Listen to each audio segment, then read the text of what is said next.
Salve, salve, meus queridos! Sejam bem-vindos a mais um vídeo aqui no canal. E hoje vamos falar sobre tensão mecânica, o que é, progressão de carga, o que gera hipertrofia e por que que tu não pode ficar fazendo descanso curto e muitas repetições altas e todos esses pontos aí. Então vai ser um vídeo bem informativo, não é aquele vídeo que vai te entregar... Na verdade vai sim, quando a gente fala de progressão de cargas, vai te entregar bastante respostas ali do porquê que isso é importante, então fica aqui até o final. Então, primeiro, a gente tem que entender que a única coisa que gera hipertrofia é tensão mecânica. Dano muscular não gera hipertrofia, tá? O Filipão vai botar aí o estudo que mostra que dano muscular não só não gera hipertrofia, como a gente tem mais motivo para achar que ele é um obstáculo para a hipertrofia, porque ele muda... Imagina que tu tem aqui dois caminhos, tipo um caminho que se chama reparação e um caminho que se chama hipertrofia, e aí tu tem aqui uma fornalha de síntese proteica, que é o que vai criar proteína, tá? Teu músculo ele é formado de proteína, caso não saiba. Então, imagina que a gente tem aqui uma fornalha que tá, tipo, quando tu faz o treino e depois tu come proteína, tu vai jogar aqui.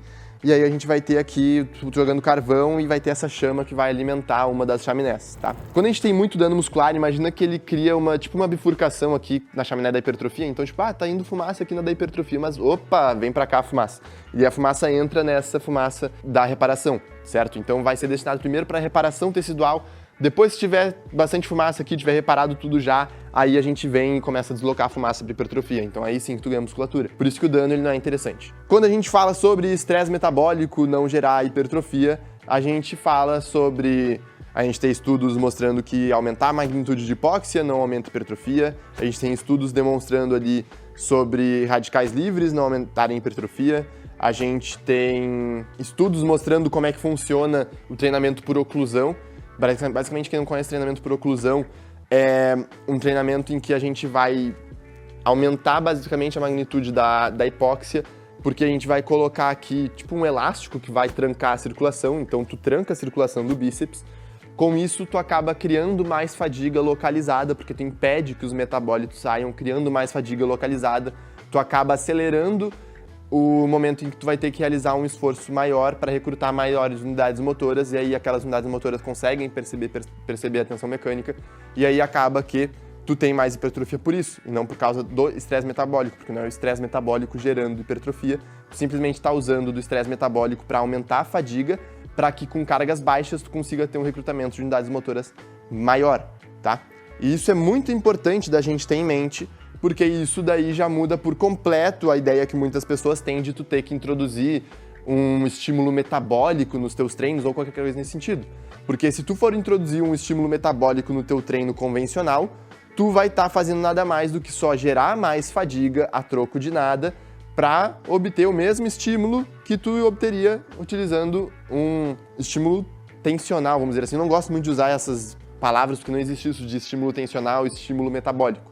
Todo treino vai ser tensional e metabólico, porque tu não consegue fazer contração muscular sem gerar metabólitos ali na tua musculatura treinando com carga adequada. E tu também não consegue chegar num estresse metabólico muito alto sem estímulo tensional. Essas duas coisas elas não existem, uma sem estar presente da outra, tá? A diferença é que tu gerando mais, fazendo um treino que tu vai priorizar esse acúmulo de metabólitos, descanso curto, repetições mais altas, musculatura em fases mais alongadas, tu vai acabar gerando mais dano muscular do que se tu não fizer dessa forma, certo? Então é por isso que tu tem que correlacionar muito bem as coisas dentro do teu treino. Definimos isso, então vamos lá para o que é tensão mecânica.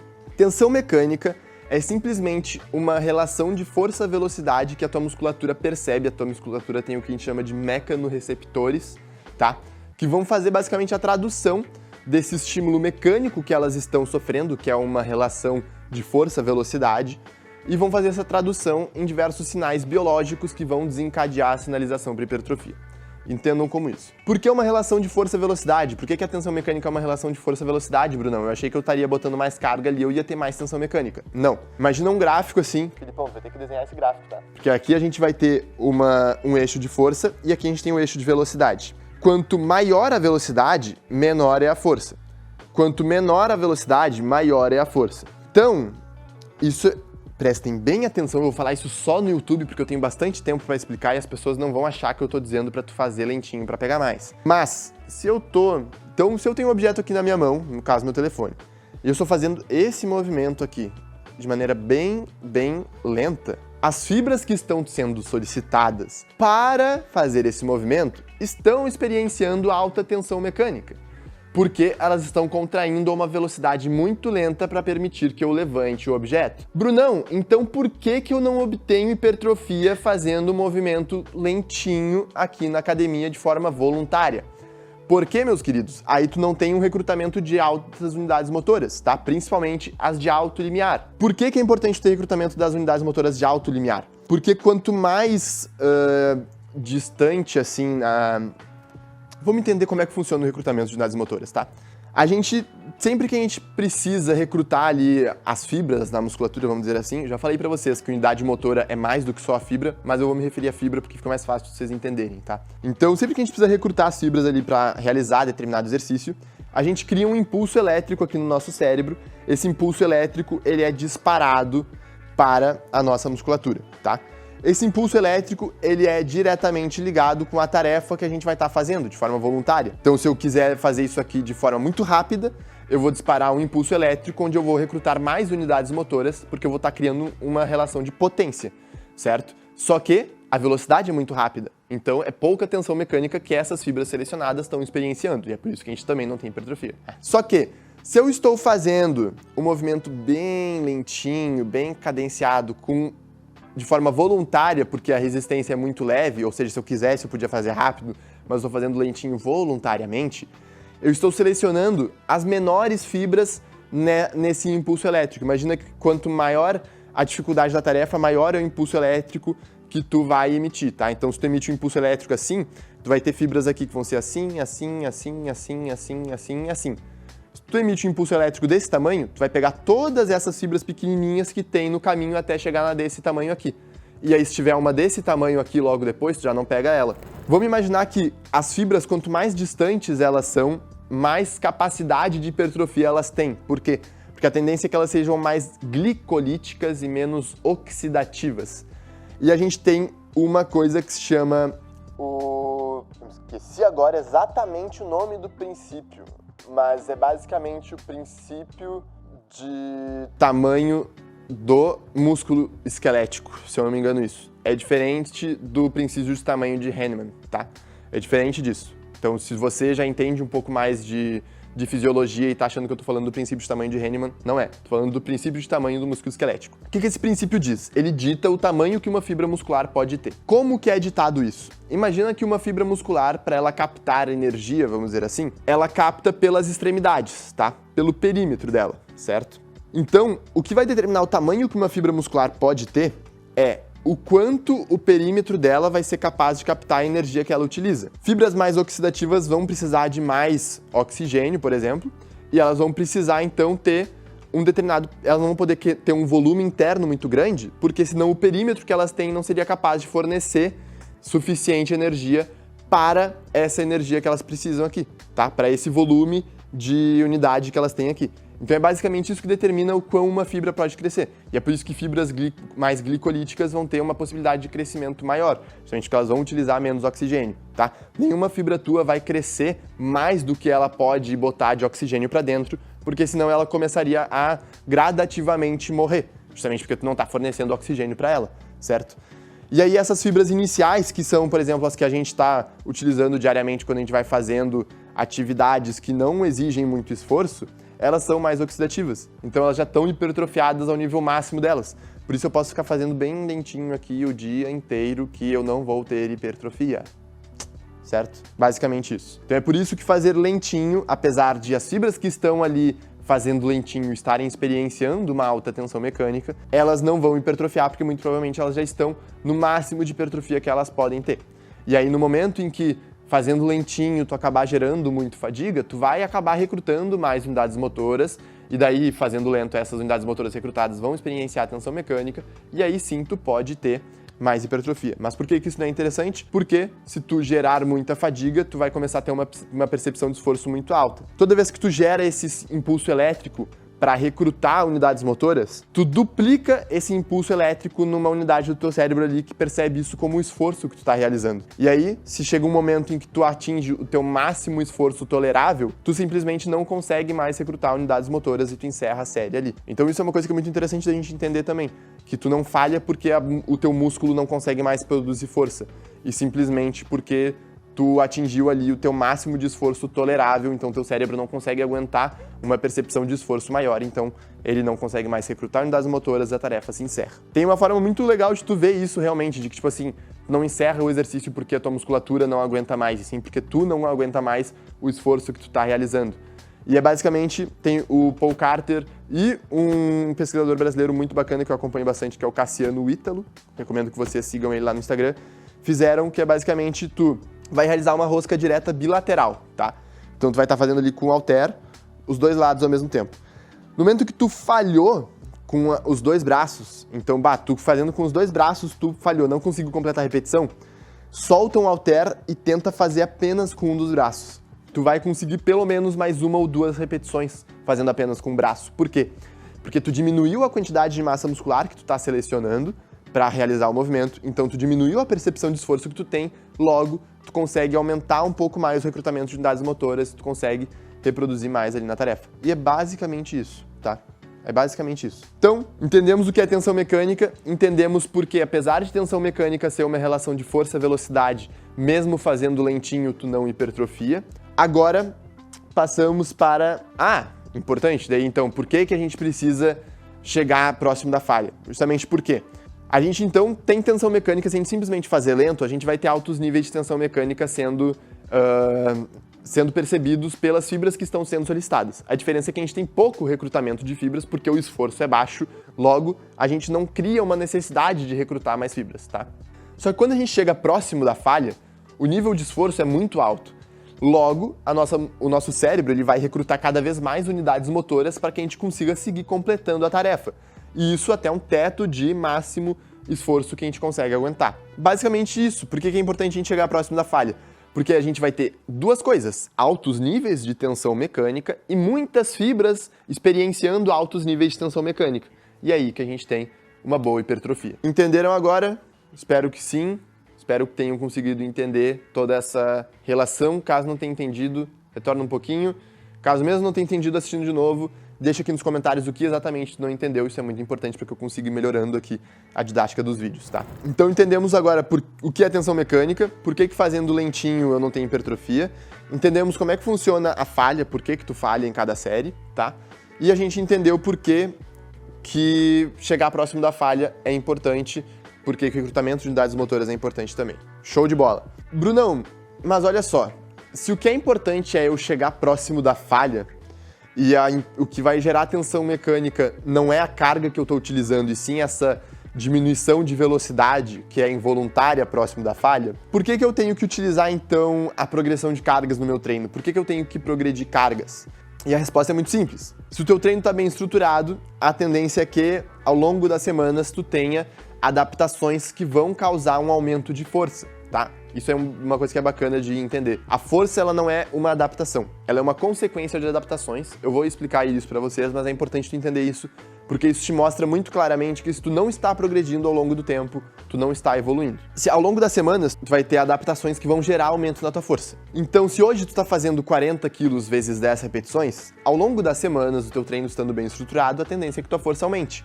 De forma que, se tu fazer 40 quilos vezes 10 repetições de novo, tu não vai estar tão próximo da falha quanto tu estava 2, 3, 4 semanas atrás. Consequentemente, o estímulo que tu vai estar entregando vai ser menor, seja em relação à quantidade de fibras percebendo o estímulo, ou seja em relação à quantidade de tensão mecânica que essas fibras estão percebendo.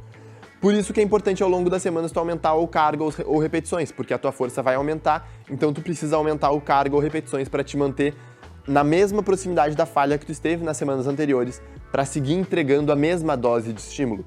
Então entenda, nós não aumentamos a carga para aumentar o estímulo que as fibras estão percebendo, e sim para manter a mesma dose de estímulo para essas fibras, para que elas consigam então seguir progredindo, seguir aumentando em espessura e tudo mais. Ficou claro agora então também o porquê que a gente precisa, porquê que é importante a gente progredir carga ao longo das semanas. Tu pode vir me perguntar, mas Brunão, Se a minha força ela não tá aumentando, e eu tô seguindo ficando próximo da falha todos os treinos com 40 quilos vezes 10 repetições, então tá tudo certo, então não tem que me preocupar. Então não tem nada a ver aquela frase que tu fala de não existe natural grande que não seja forte. Aí que a gente vem. Lembra que a gente falou ali que a gente tem essa relação de a força ela não ser uma adaptação, ela ser uma consequência de outras adaptações que acontecem no teu corpo. Lembra disso? Perfeito, então vamos lá. Uma das adaptações que geram força é hipertrofia. Então quando a gente tem hipertrofia, a gente vai ter a adição de mais miofibrilas ali dentro da nossa musculatura, tá? Dentro da fibra muscular a gente vai ir aumentando as miofibrilas, certo? A gente aumentando isso, a gente aumenta as miofibrilas que vão estar produzindo força, consequentemente nossa força aumenta. Hipertrofia é uma adaptação, essa adaptação de hipertrofia faz com que a nossa força aumente. Outra adaptação que a gente tem que aumentar a nossa força, a capacidade de recrutar mais unidades motoras. Imagina que teu bíceps hoje ele tem 100 fibras, tá? É muito mais do que isso, eu só tô te dando um exemplo. Imagina que ele tem 100 fibras. Um iniciante que está entrando hoje na academia, ele não consegue recrutar 100 fibras, tá? Ele não consegue, vamos supor que ele consegue recrutar 50 fibras, certo? Com o passar do tempo, ele vai criando adaptações neurais que permitem cada vez mais que ele consiga aumentar o recrutamento dessas fibras. Uma pessoa, muito provavelmente, nunca vai conseguir chegar em 100% das fibras, ela nunca vai conseguir recrutar 100% delas, principalmente musculaturas mais altas, tá? Mais altas não, musculaturas maiores. Isso tem relação com aquela percepção de esforço que tu vai estar gerando no teu cérebro e como isso vai impactar o recrutamento de unidades motoras, tá? Mas isso acaba sendo um assunto mais complicado que a gente não precisa trabalhar aqui em um vídeo de YouTube, por exemplo. Então, só uma coisa que tu tem que entender é que daí com o passar do tempo, tu vai criando cada vez mais a capacidade de recrutar mais unidades motoras. Tu recrutando mais unidades motoras, tu tem mais fibras fazendo força, consequentemente tua força aumenta. Então, de novo, uma adaptação que gera aumento de força, tá? A gente tem outras adaptações, como adaptação pedagógica e, enfim, outras que não cabe aqui eu explicar pra vocês, porque a gente começa a entrar em coisas mais complicadas, tá? Mas basicamente o que você tem que entender tem várias adaptações que vão aumentar a tua força. Uma delas é a hipertrofia. Então, se tu tá progredindo carga, isso não é uma garantia de que o teu protocolo de treino tá te entregando mais hipertrofia, porque tu pode estar aumentando carga através da adaptação de recrutar mais unidades motoras, por exemplo. Porém, se tu não está progredindo carga ou repetições ao longo das semanas, tu tem uma certeza de que o teu treino está mal estruturado, pelo simples fato de que tu tem a garantia de que nenhuma dessas duas adaptações estão acontecendo, nem o maior recrutamento de unidades motoras e muito menos hipertrofia. Então, por isso que é importante tu sempre olhar ali, olha nas últimas 4 semanas, se tu não aumentou nenhuma repetição, se tu não aumentou nenhum quilo em nenhum exercício, teu treino está mal estruturado, reveja ele, tá? Por isso que é importante tu ter a anotação das cargas, porque assim tu consegue ter o gerenciamento e no momento que tu tiver dúvidas se tá dando certo ou não, tu olha pra trás e, nossa, eu não estou progredindo aqui, algo está errado. E aí tu consegue ver o que tem que ser corrigido, ou se tu não souber por conhecimento que te falta de saber o que tem que ser corrigido, tu vai à busca e, enfim, ou acha alguém que resolva pra ti ou estuda pra conseguir resolver. Perfeito, então, já entendemos aqui sobre tensão mecânica, porque é importante chegar até a falha, porque mesmo fazendo lento não hipertrofia. Progredir cargas é importante, porque se tu não está progredindo cargas, isso é um sinal ruim. Porque se tu está progredindo cargas, isso é um indicativo de que teu treino está bem estruturado, mas não é uma garantia de que tu está tendo hipertrofia. Se isso seguir acontecendo ao longo de várias semanas, é sim uma garantia de que tu está tendo hipertrofia, porque essas adaptações neurais, elas são coisas que acontecem de maneira mais rápida, tá? Isso é mais um motivo pelo qual não é interessante tu ficar trocando com muita frequência o teu treino. Porque toda vez que tu muda o teu treino, tu acaba mudando a forma como tu vai recrutar unidades motoras, então tu, de novo, gera abertura ali para tu ter o aumento desse recrutamento de unidades, tá? E tu vai ter mais adaptação pedagógica ali no exercício, ou seja, realmente o fato de tu aprender a como executar o exercício, entender os braços de alavanca e onde que fica mais optimal para tu realizar esse exercício, tá? E aí tu pode ter uma falsa sensação de que tu tá progredindo, se tu ficar trocando o treino a todo mês. Porque daí tu vai estar simplesmente tendo a progressão por essas outras adaptações que não a hipertrofia, tá? Por isso, mantenha o treino, por favor, no mínimo durante 8 semanas, tá? O que eu recomendo é tu manter ali por pelo menos 12 semanas ali. É o que eu, inclusive, costumo trabalhar com os alunos da consultoria e lá na comunidade Bear Gang também, nas planilhas que já estão disponíveis lá, tá? Vimos essas coisas todas, o que falta pra gente ver agora? Deixa eu pensar aqui. Por fim, só para finalizar, vamos falar um pouco então sobre volume de treino, tá? E aí a gente vai voltar lá para aquele conceito que eu trouxe para vocês aqui no início da aula, que era basicamente que as fibras que tu consegue recrutar inicialmente, as que geram menor esforço para serem recrutadas, elas vão ser as com menor potencial para hipertrofia, e as com maior potencial para hipertrofia são as últimas dessa margem, tá? Que são as que vão exigir maiores níveis de esforço para serem recrutadas e que quando fadiga se instalar, a gente vai ter dificuldade para recrutar elas, porque a gente não vai conseguir criar sinais elétricos tão grandes quanto a necessidade que essas fibras precisam, porque a gente vai ter já um acúmulo de fadiga muito grande aqui, causando já uma percepção de esforço muito alta no nosso cérebro, de forma que a gente não vai conseguir criar um impulso elétrico maior que essa percepção de esforço. Entendam como isso. Isso nos traz alguns conceitos importantes a gente entender, como, por exemplo, por que pessoas avançadas precisam de menos volume de treino do que pessoas intermediárias e iniciantes. Pelo simples fato de que, muito provavelmente, essas fibras iniciais aqui já obtiveram o tanto de hipertrofia que elas podem ter, elas não podem crescer mais justamente por esse princípio de que se elas crescerem mais, elas não vão ter aqui no perímetro dela área o suficiente para pegar o oxigênio do que elas precisam para a área interna, então elas simplesmente não crescem mais do que aquilo, porque se elas crescessem, elas começariam a necrosar, porque ia faltar oxigênio para elas, tá? Então, não faz nem sentido tu ficar fazendo altos volumes, porque a partir do momento que tu faz altos volumes, tu gera fadiga, essa fadiga gera uma percepção de esforço alta, gerando uma percepção de esforço alto, tu não consegue ir emplacando mais esse impulso elétrico para recrutar essas unidades de alto limiar, que são as que tu ainda pode hipertrofiar sendo avançado. Então, se tu é avançado e tu faz altos volumes de treino, tu, na verdade, muito provavelmente só está prejudicando os teus resultados. Então, observe, reduzir o teu volume e ver como é que a tua progressão está indo. Inclusive, isso é uma das coisas que eu mais vejo. A maioria das pessoas, dos avançados que fazem volumes altos, não anotam as suas cargas. A gente tem, inclusive, atleta que foi pro Natural Olímpia que não anota as cargas, entendeu?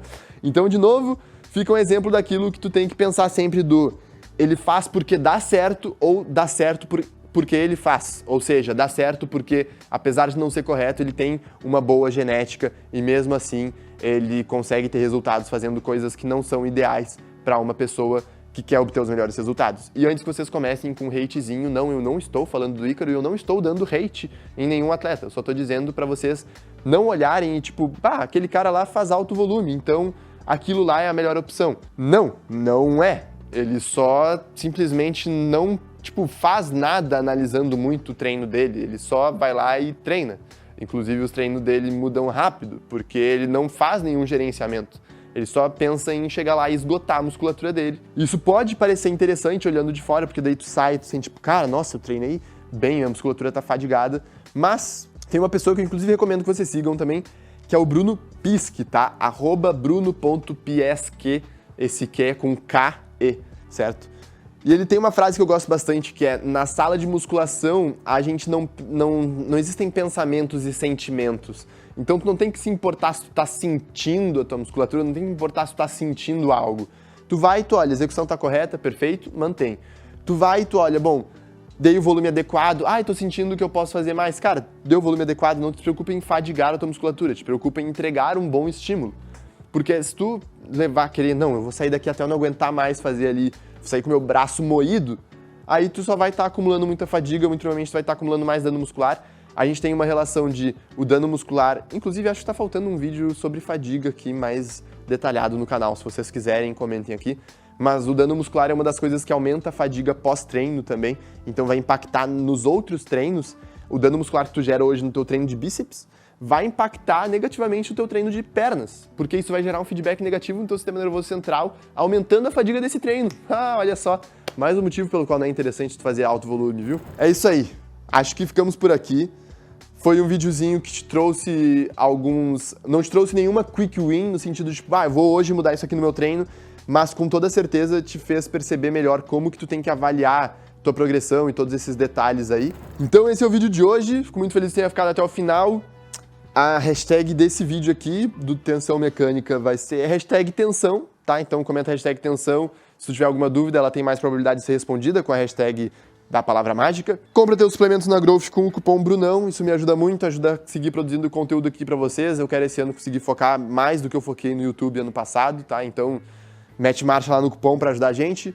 Se inscreve no canal, porque isso ajuda muito. Vamos tentar buscar esse 100k ainda 3 meses? Acho que 3 meses dá pra gente buscar 100k. Dá. Então, vamos lá. Se inscreve no canal, dá um like aí e compartilha com teu amiguinho pra gente chegar nesses 100k de inscritos aí. É isso, um beijo, um abraço.